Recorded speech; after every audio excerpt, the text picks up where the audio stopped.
Vamos abrir as Escrituras, Hebreus, capítulo 10, versículo 24 e 25.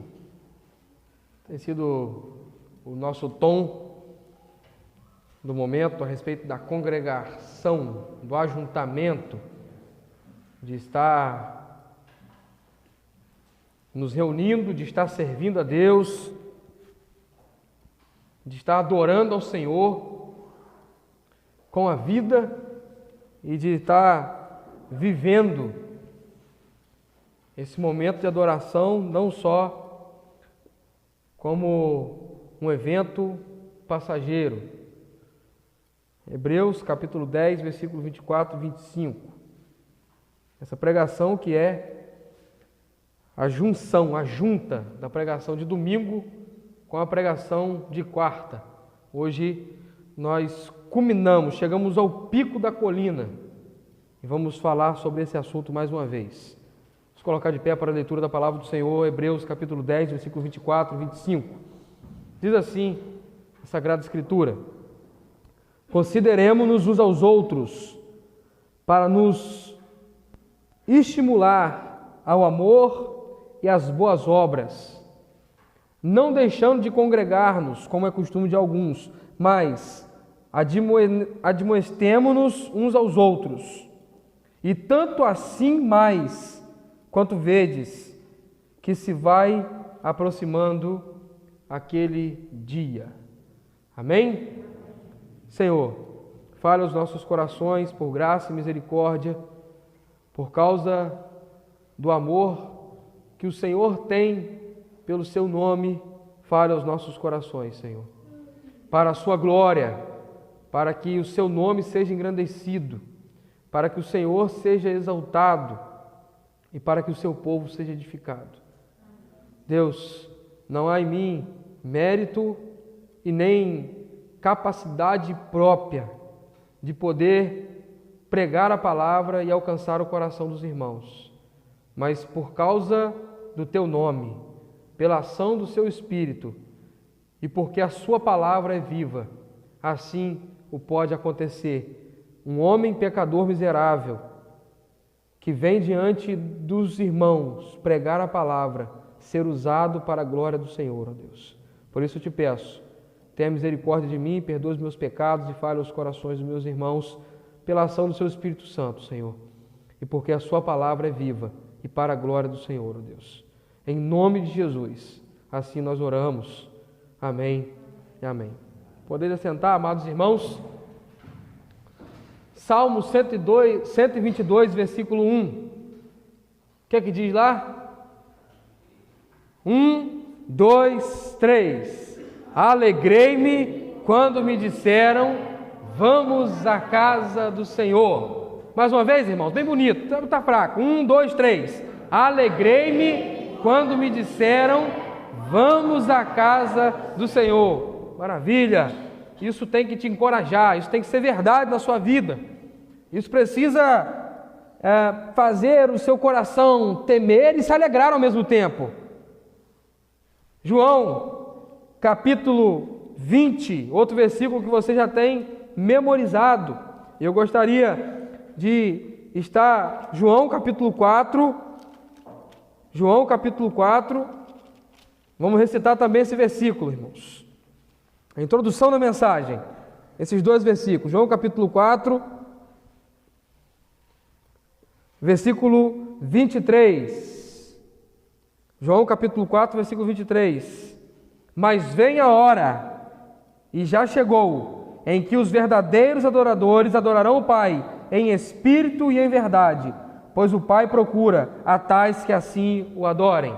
Vamos agora no 3? 1, 2, 3. Mas vem a hora, e já chegou, em que os verdadeiros adoradores adorarão o Pai em espírito e em verdade, pois o Pai procura a tais que assim o adorem. Amém? Amados irmãos, congregar é uma bênção. Congregar é uma bênção.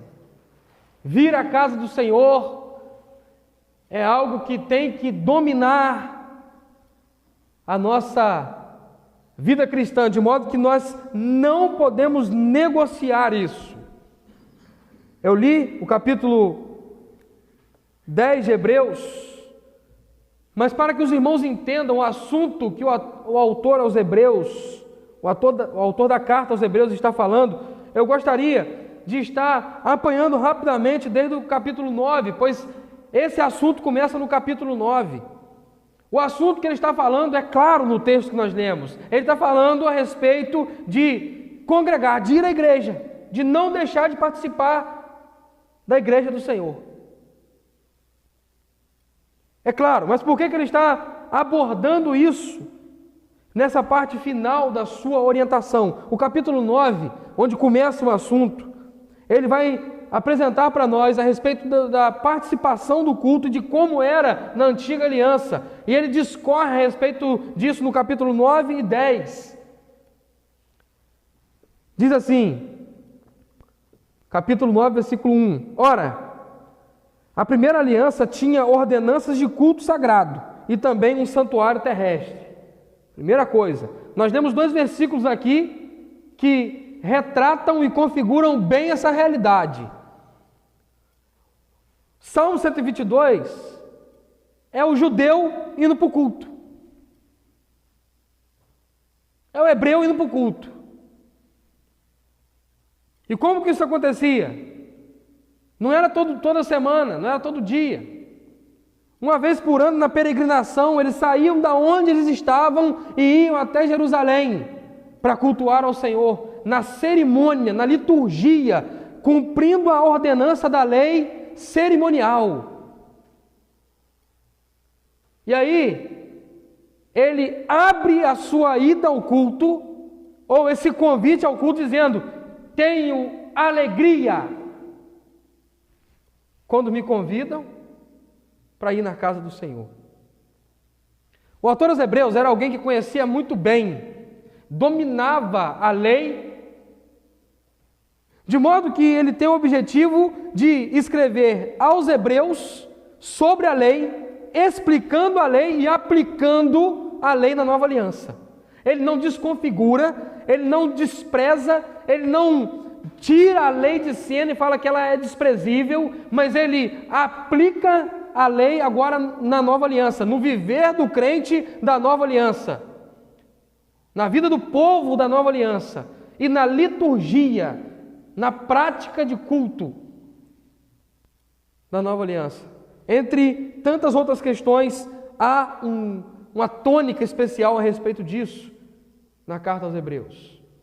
E aquele hebreu que saía para cultuar, ele tinha enorme alegria, ele se desprendia, ele ia com o seu coração inteiro, ele se alegrava, ele saltava de alegria. E quando Jesus se encontra com a mulher samaritana, há ali então algo que é fundamental para que você entenda.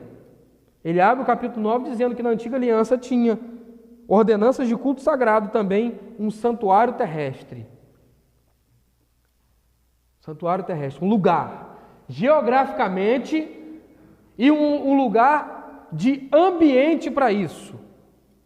E a adoração na mente do hebreu, ela só era fidedigna, verdadeira, se fosse ali em Jerusalém prestar aquele culto, aquela liturgia, aquele ritual, aquela parte cênica da lei, exigida da lei.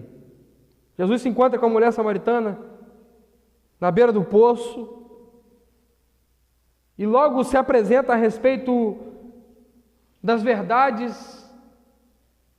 E aí, se você olhar para a sua Bíblia, João capítulo 4, deve estar aberto, o versículo de número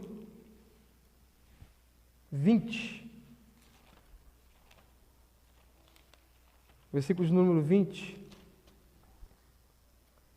A mulher samaritana vai dizer assim: nossos pais adoram nesse monte, mas vós, os judeus, dizeis que é em Jerusalém o lugar onde se deve adorar. E nós vamos ver que Jesus vai apresentar àquela mulher a verdadeira adoração, o ajuntamento. Como que é isso? A prática de culto do crente agora, na nova aliança. E observe, fiquei olhando para isso no texto, Jesus não disse para a mulher: que não era mais para adorar em Jerusalém, e Jesus também não disse para a mulher que não era para adorar naquele monte. Ele simplesmente fala que qualquer que seja o lugar, onde é que esteja uma igreja, os crentes do Senhor Jesus, ali é um lugar de adoração. Ele está dizendo isso. Ele está dizendo que a vida do crente deve ser entregue em adoração. Ele não fala com a mulher, não, agora não é mais em Jerusalém. Ou então ele não diz para a mulher, não pode adorar no monte mais não. Ele explica para a mulher dizendo que a hora chegou, a hora vem e já chegou, que o Pai está procurando os verdadeiros adoradores que adorem em espírito e em verdade, em Jerusalém, no monte, na Judéia, em Samaria e até os confins da terra, porque essa que é a dinâmica do Evangelho.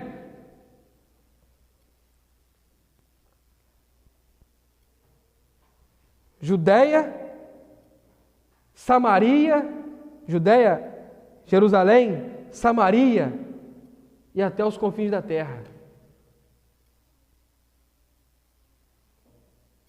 Observe que Jesus está agora, segundo a perspectiva do autor aos Hebreus, dizendo que não tem mais um lugar fixo em que os crentes que se convertessem ao Senhor Jesus deviam então sair de suas cidades e ir até Jerusalém para cultuar ao Senhor pelo menos uma vez por ano, satisfazendo a vontade da lei. No capítulo 10, ele vai dizer, tendo na lei sombra dos bens futuros e não a imagem exata das coisas, não pode nunca, pelos mesmos sacrifícios que continuamente se oferecem de ano a ano, aperfeiçoar os que se achegam ao culto. O tema aqui, irmãos, é ir ao culto, é cultuar, é congregar. Tanto o contexto geral na teologia bíblica, esse assunto é tratado dessa forma. Deus fez alusão àquilo que aconteceria em Cristo Jesus e apontou através das coisas da lei, do tabernáculo e do que os profetas falaram para Cristo. E em Cristo Jesus isso tudo agora é vivido, explicado. E nele nós temos agora o aperfeiçoamento em nós para fazer de modo que glorifique a Deus.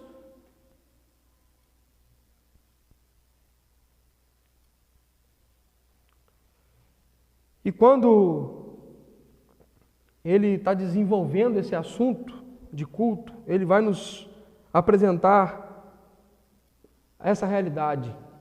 Nós só podemos cultuar a Deus por causa de Cristo, pelo que Ele fez. E ele vai colocar Cristo, o autor dos Hebreus coloca Cristo, como o sacrifício perfeito e ao mesmo tempo como o sumo sacerdote perfeito, que foi diante de Deus e ofereceu Ele mesmo como sacrifício e agora abriu a entrada ao Santo dos Santos. Não é mais o sumo sacerdote. Qual que era a liturgia do Antigo Testamento, irmãos? Somente um homem podia romper o Santo dos Santos e entrar na presença de Deus. Ele limpava suas mãos no sangue do sacrifício, purificava-se com água, a água preparada do templo, e então se amarrava uma corda na sua cintura e colocava o cara para dentro do Santo dos Santos, porque podia ser que Deus não se agradasse daquele culto e Deus consumia o sumo sacerdote lá dentro, ele morria, tinha que arrastar ele ia com o sino amarrado. Se o sino parasse de balançar porque Deus não tinha aceitado o sacrifício, ele tinha que arrastar o sumo sacerdote lá de dentro. Quando Jesus morre na cruz, o relato do evangelista vai nos mostrar isso. Rasga-se o véu de cima a baixo. Deus está dizendo agora, todos têm acesso pelo que eu fiz em Cristo Jesus. O sumo sacerdote perfeito apresentou o sacrifício perfeito e por isso vocês podem se achegar confiadamente à minha presença. Não tem mais separação. Não é porque vocês fazem algo ou deixam de fazer algo. É pelo que eu fiz. E nós precisamos entender que no ajuntamento, no culto, nós viemos ao culto, não é porque nós fazemos algo de bom que Deus aceita o nosso culto. Não é porque nós somos bonzinhos, que Deus aceita o nosso culto? É porque Deus entregou o seu Filho numa cruz, que Ele morreu em nosso lugar, aspergiu sangue, e por causa do seu sangue, Deus satisfez a sua ira, e nós temos livre acesso ao trono da graça, e nós precisamos usufruir disso confiadamente, como Ele mesmo vai nos chamar a atenção. Versículo 19 do capítulo 10, portanto, irmãos, tendo ousadia para entrar no Santo dos Santos pelo sangue de Jesus. Podemos entrar confiadamente, com ousadia, pelo sangue de Jesus. Amados, então o assunto aqui que ele está observando é que havia, dentre os hebreus, aqueles que não tinham ainda entendido a mensagem do Evangelho, e estavam então não congregando, não participando. E outros que estavam participando e de repente pararam de participar. A abordagem final que ele faz é a respeito da grande necessidade dos crentes congregarem continuamente.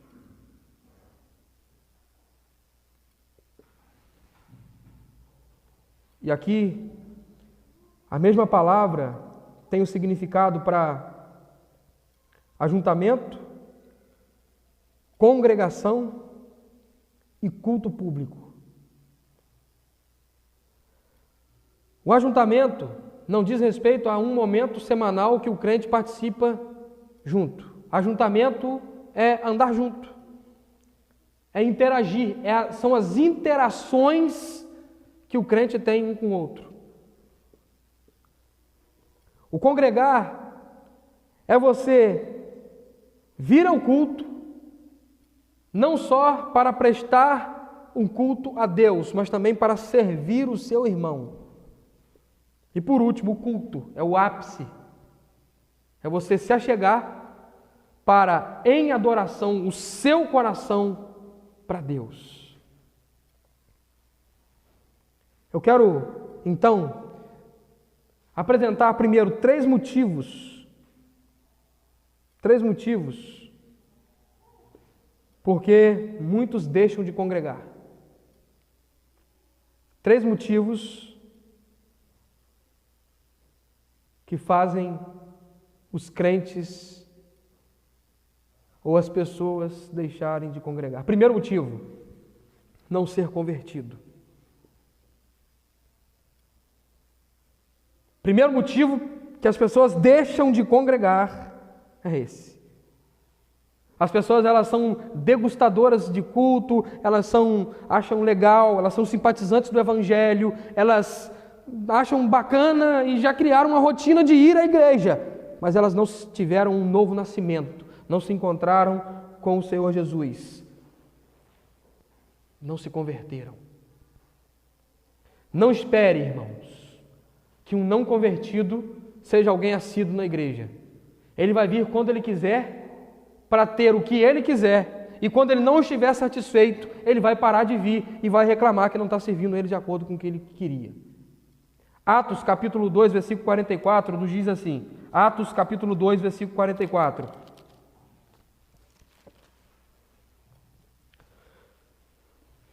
Achou? Diz assim, todos os que criam, estavam juntos e tinham tudo em comum. Todos os que criam, tem que crer, tem que ser convertido. Uma pessoa assídua em culto, uma pessoa assídua no ajuntamento, uma pessoa que congrega continuamente, tem que ser convertida. Primeiro, é não ser convertido.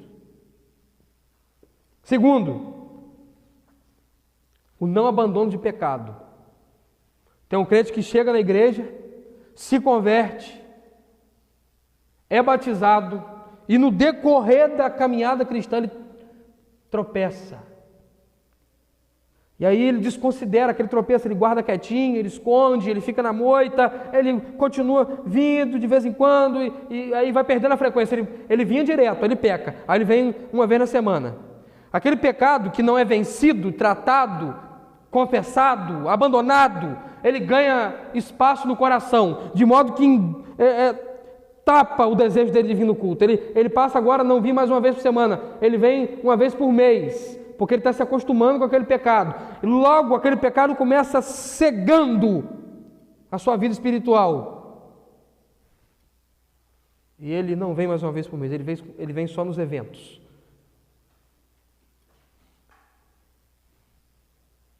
1 Coríntios capítulo 11, versículo 30, o apóstolo Paulo está tratando a respeito do ambiente da ceia.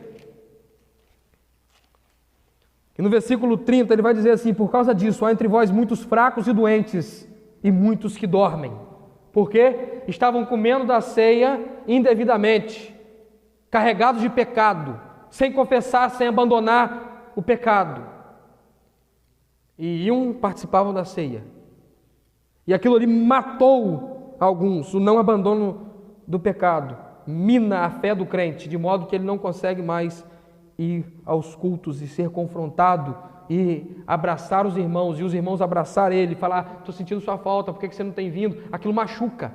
Ao invés dele se alegrar com o confronto, com o abraço que ele recebe no culto, aquilo machuca ele. Como assim? Como que eu não estou indo? O que é que o pastor está falando de pecado?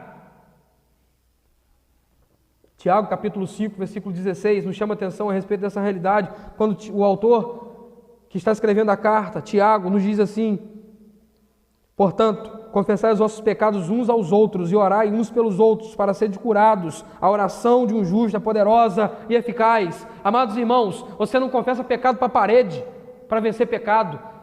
O autor Tiago está dizendo: confessai os vossos pecados uns aos outros. Você não confessa pecado um ao outro, você lá na sua casa, o outro irmão lá na casa dele. Aqui no ajuntamento, quando a igreja se reúne, você pode abraçar um irmão e chorar com ele e confessar os seus pecados e juntos orarem, e então você vencer aquele pecado. Fica em casa não. Está com pecado? Está lutando contra o pecado? Vem, procura o pastor, procura um líder da igreja sério, vai lá, conversa com ele, chora com ele, lamenta a sua miséria, fala que não está conseguindo, fala que aquilo está atrapalhando você vir à igreja. Pastor, eu não tenho ido à igreja, por isso e por isso, ora por mim. Não fica na sua casa achando que você vai vencer sozinho, não, porque você não vai vencer sozinho. Aquilo vai minar a sua fé, vai tirar a sua vontade na igreja. Vem para a igreja. Vem para a igreja confessar pecado. Fica em casa não. O pecado mina a sua fé. Terceiro motivo porque as pessoas deixam de congregar: não resolver pequenas diferenças à luz das Escrituras. A pessoa vem para a igreja, uma das melhores pregações que eu já ouvi aqui nessa igreja, de João Solis, falando a respeito de oração, quando ele cita os discípulos, cada um de um jeito.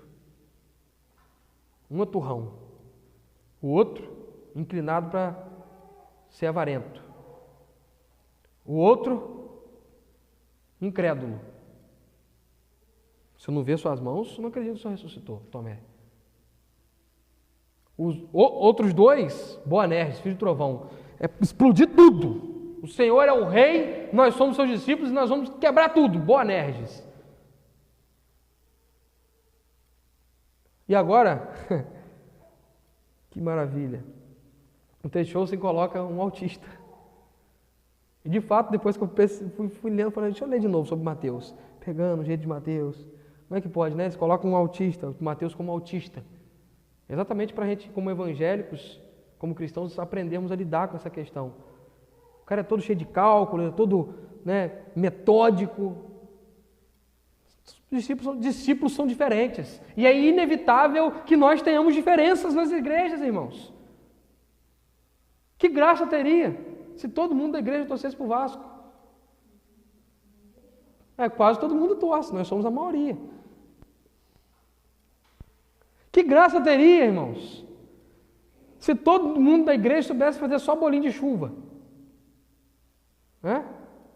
Que graça, só bolinho de chuva. Todo culto bolinho de chuva. Nossas crianças iam começar a nascer com cara de bolinho de chuva. Bolinho de chuva. Um faz bolinho de chuva como ninguém. O outro faz um bolo Amélia como ninguém. Um faz um queijo fantástico. O outro faz um requeijão maneiro. É falastrão, fala demais. Tem que dominar a língua. O outro é quieto, calado no cantinho. Diferenças. E aí, quando essas diferenças, por causa do pecado que está escondido, não foi resolvido, confessado, elas começam a botar as unhas para fora e ferir. Aí, quando as diferenças ferem, elas precisam ser resolvidas à luz da Escritura, irmãos. Não é deixar quieto, pastor, abafa isso aí. O irmão faz a fofoca do outro e o outro descobre. Não, mas pastor, deixa isso quieto, não é melhor não mexer, deixa eu resolver o problema desse para lá. Um irmão, tem aquela história, né? Quando eu escuto o crente falar isso, eu falo, ser crente é católico. A primeira coisa que eu penso é isso. Meu santo não bate com o dele. É um crente católico. Ele não é evangélico. Ah, pastor, desde a primeira vez que eu vi, meu santo não bateu com o dele. Ué, irmão, que isso? Ou então, no ambiente da igreja, o cara fala assim, fulano de tal não tem? Não me desce. Vai tomar a água da vida para limpar a garganta, para descer melhor. Vai limpar, beleza, a água da vida vai limpar, vai descer, aí o cara vai descer. Resolver a diferença. E o que a Bíblia nos ensina a respeito de resolver a diferença? Mateus capítulo 18, versículo 15 e 17, nos diz assim a palavra de Deus. Mateus capítulo 18,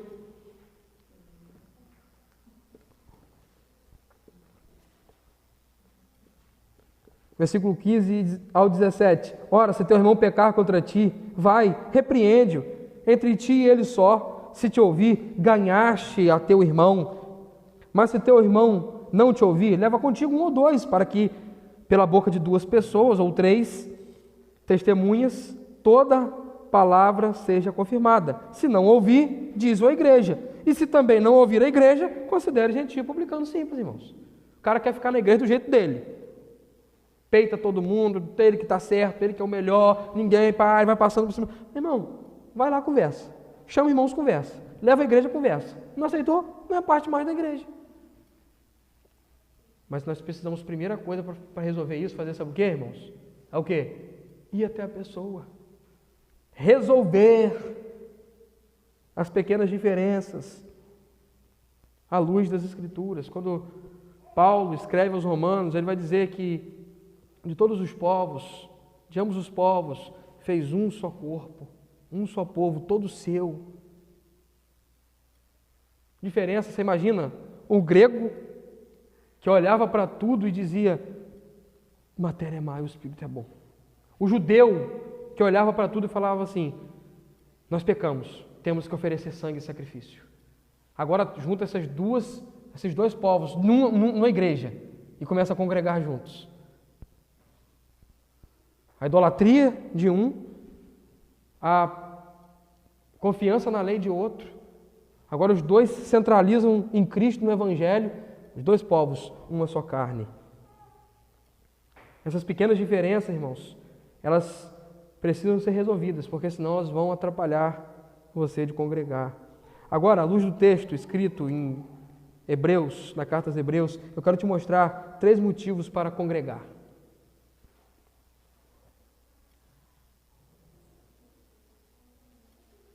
Três motivos para congregar. Primeiro, porque temos uma família reunida. Primeiro motivo para você congregar é que nós temos uma família reunida. Somos uma família. Versículo 24 diz assim, consideremo-nos uns aos outros. Isso é família. Eu fico observando alguns crentes que param de ir à igreja, eles, por exemplo, eles arrumam um problema lá no trabalho.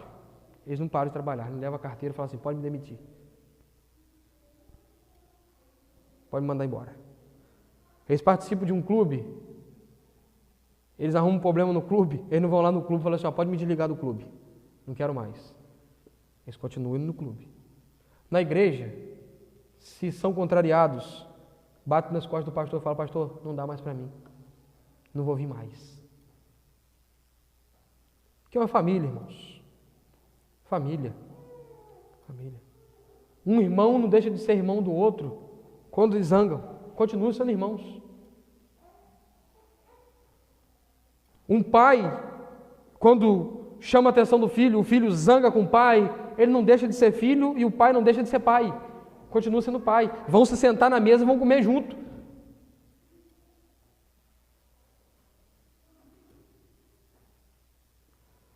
Nós somos uma família. Consideremos uns aos outros, irmãos. O apóstolo Paulo orienta Timóteo a tratar os mais velhos como pais e as irmãs mais velhas como mães. E os mais novos, irmãos, como irmãos.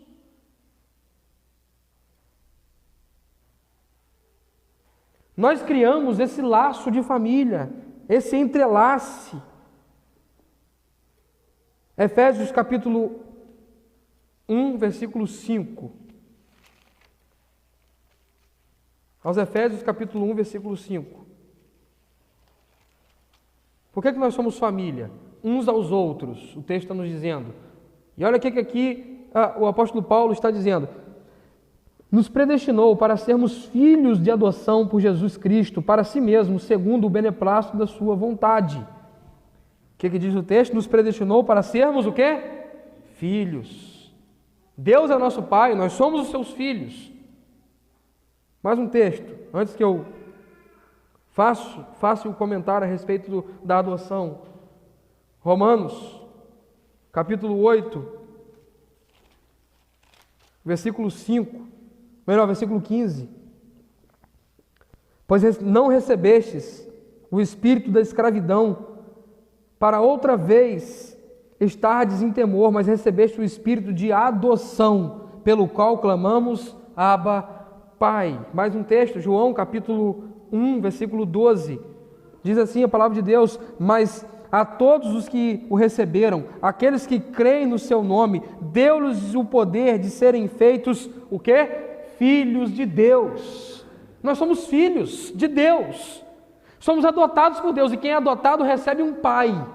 Mas o Jonathan Leeman, num livro fantástico, Igreja Essencial, ele diz: quem é adotado recebe um pai, mas também recebe irmãos. Nós somos uma família, porque temos um pai que cuida de nós, mas nós somos uma família também porque temos irmãos e podemos confiar uns nos outros e depender uns dos outros e se apoiar uns nos outros e contar uns com os outros. Nós somos uma família, amados. Por isso não podemos deixar de congregar, por isso não podemos esfriar na congregação. Nós somos membros uns dos outros. 1 Coríntios capítulo 12, versículo 27, o apóstolo Paulo nos orienta a respeito disso. Nós somos membros uns dos outros. 12, 27 de 1 Coríntios. Ora, vós sois o corpo de Cristo, individualmente membros desse corpo.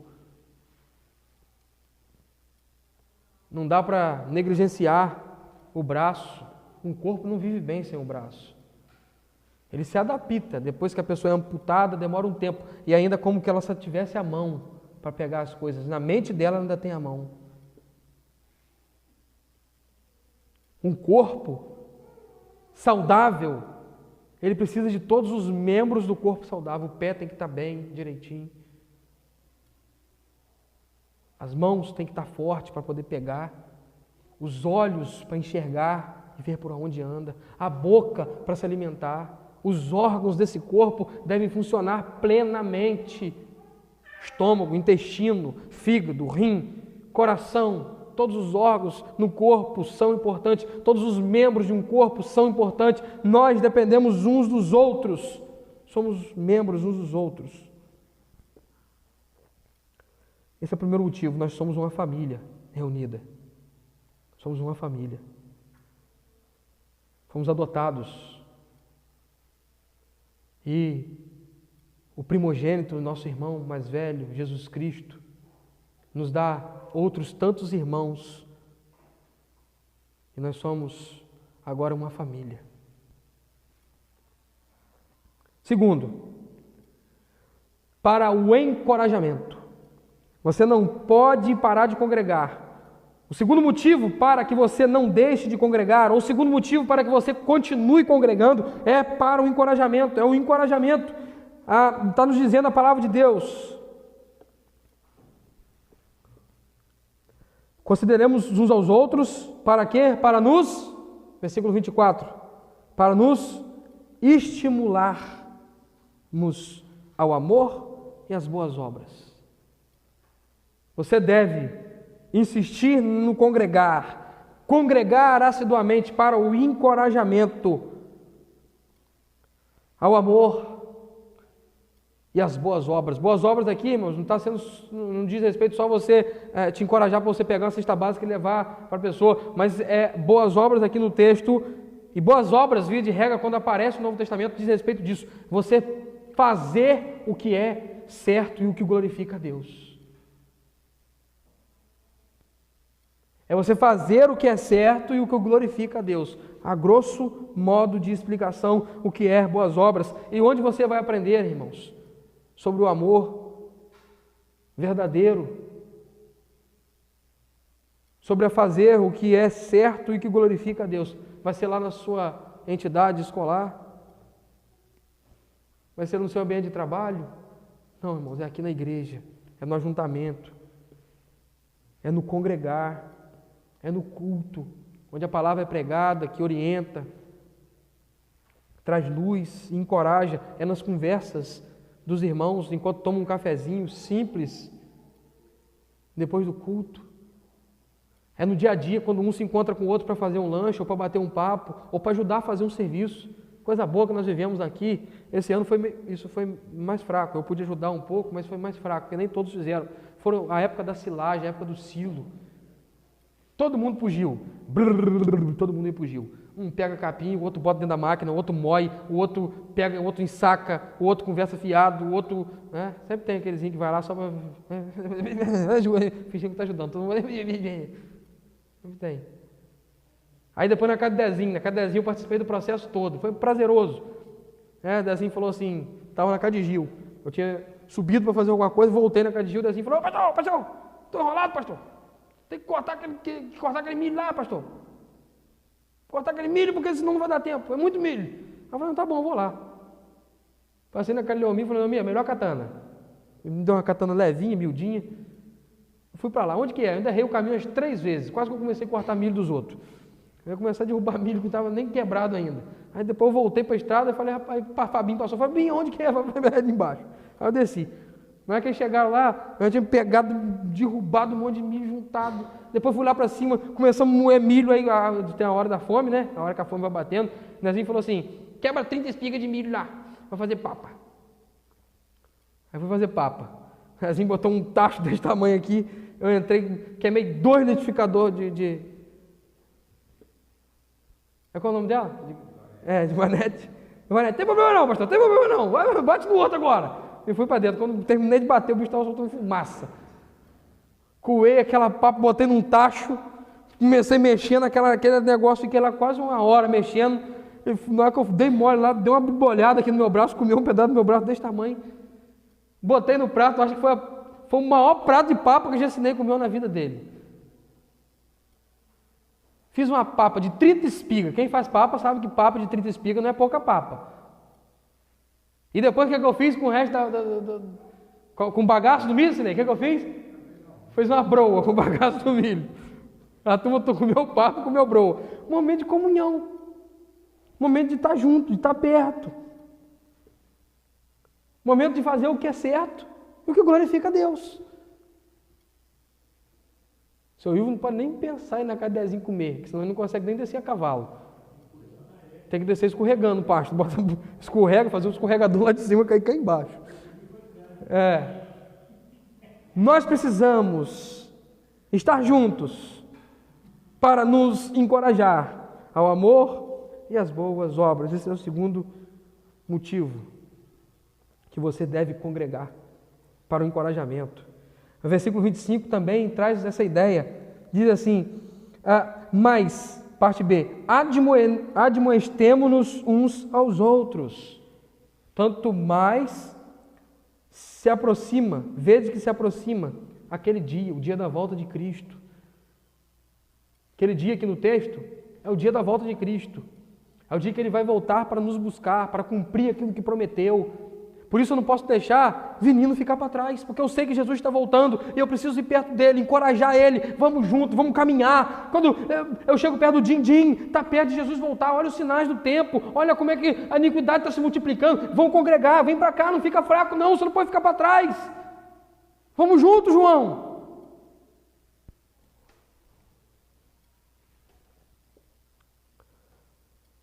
Terceiro motivo.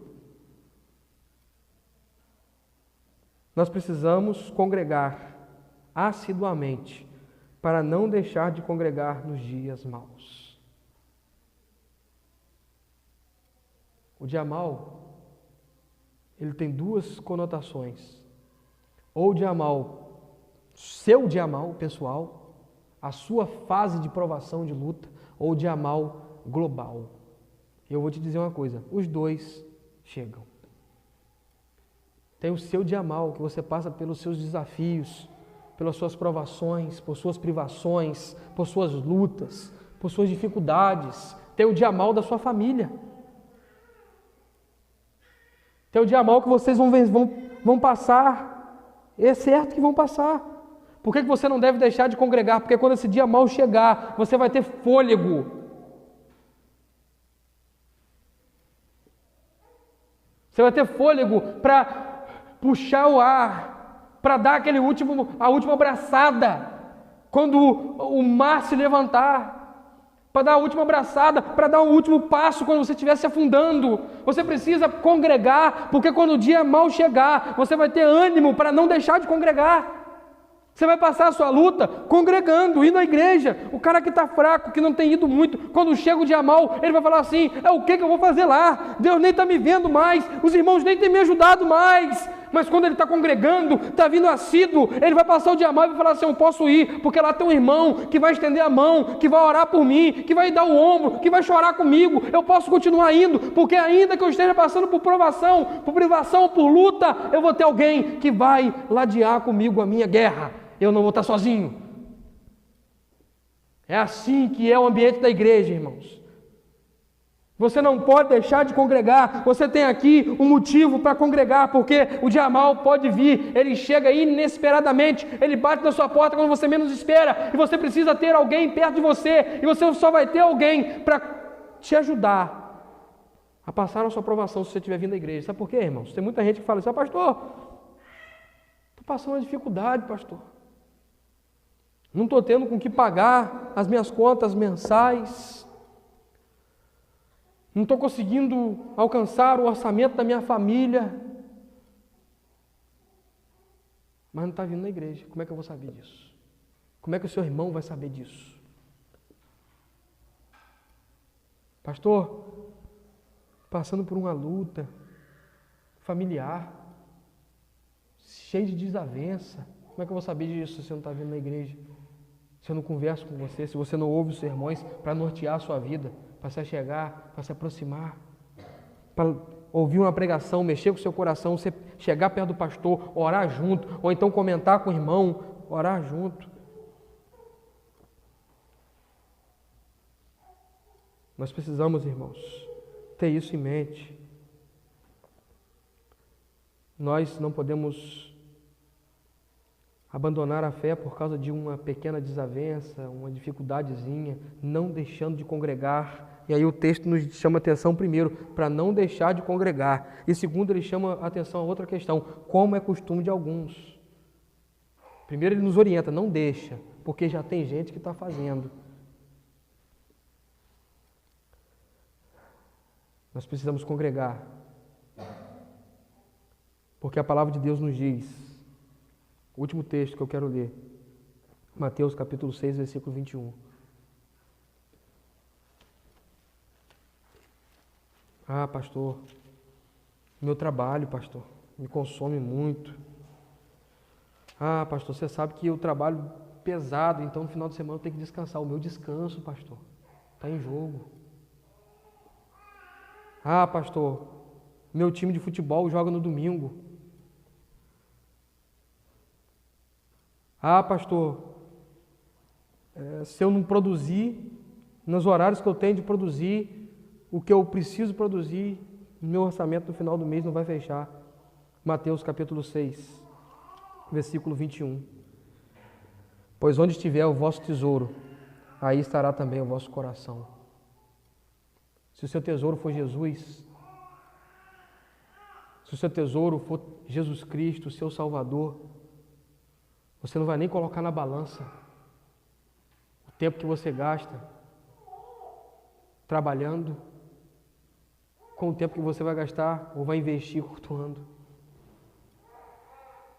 Se Jesus for seu tesouro, você não vai levar em consideração o tempo que você pode descansar, porque Ele é o seu descanso eterno. Onde está o seu coração? É uma pergunta crucial para o final da mensagem. Onde está o seu coração? Onde está o seu tesouro?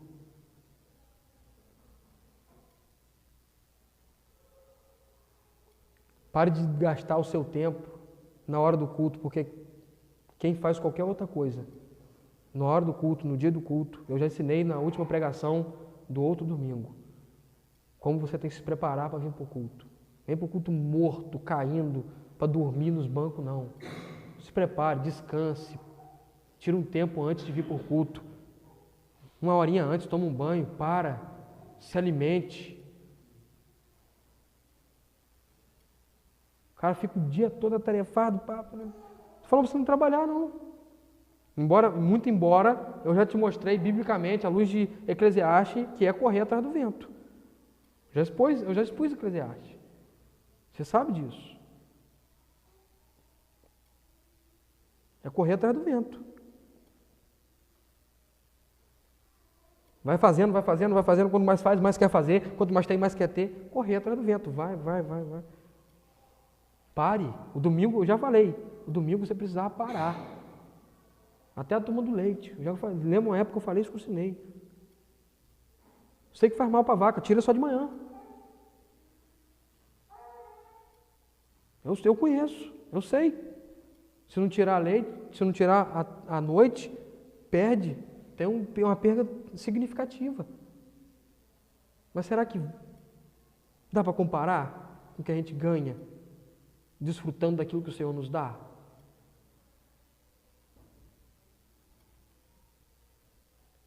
Nós precisamos, irmãos, entender isso. Onde tiver o nosso tesouro, ali vai estar o nosso coração.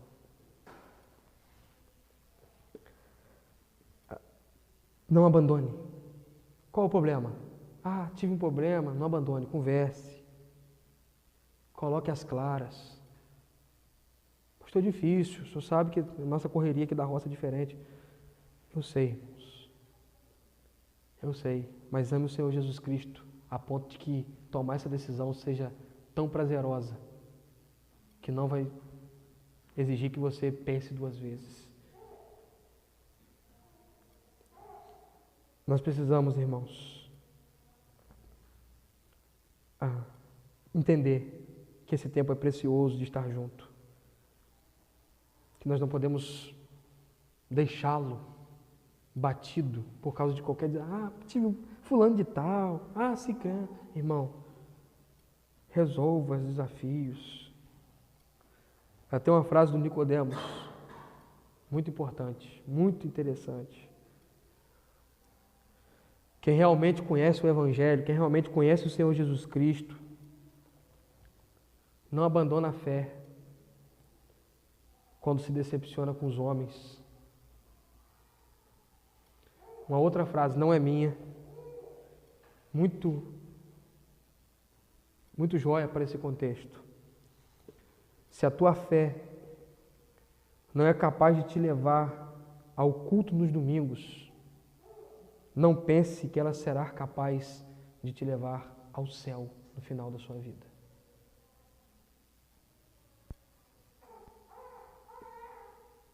Amados, não deixemos de congregar. Mas antes,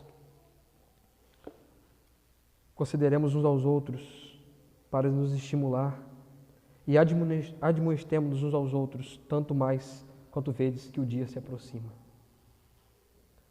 A mensagem de Deus para o seu coração hoje é: congregue, ame congregar e continue congregando.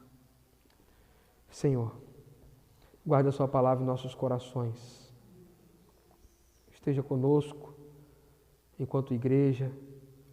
Nós queremos ser saudáveis, ó Deus, como um todo.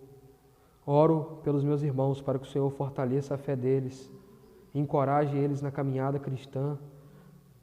Dê a eles, ó Deus, um desejo, uma alegria incontida de cultuar, de congregar e de estar, ó Deus, participando do ajuntamento. Deus, oro para que o Seu Espírito Santo venha convencer do pecado, da justiça e do juízo. Oro para que o Senhor possa trabalhar com a Sua palavra nos corações, amolecendo os corações, de modo que eles possam entender a mensagem, se sujeitar ao Senhor, rever a sua prática de vida cristã, procurar um irmão sério, confessar pecado, orar junto, apresentar a dificuldade, a necessidade que tem, orar junto, um estender a mão para o outro, e assim, ó Deus, nós possamos fortalecer os nossos elos, ó Deus. O verdadeiro amigo ama e na angústia ele vira um irmão. Ó Deus, esteja conosco, traga-nos, ó Deus, uma consciência do culto, do ajuntamento e nos ensine a Te servir, a ser um corpo unido, fortalecido, andando em verdadeiro amor para encorajar uns aos outros, edificar uns aos outros e glorificar o Seu nome. É em nome de Jesus que nós oramos. Amém e amém. Irmãos, vamos terminar cantando hoje Corpo e Família, e vocês já aprenderam como é que tem que cantar essa canção. Vocês sabem como que nós temos que cantar essa canção. Vamos colocar de pé e assim encerrar cantando, expressando a nossa unidade, expressando os nossos relacionamentos de culto, congregar. Somos corpo bem ajustado, que devemos dia após dia encorajar uns aos outros e viver para a glória de Deus.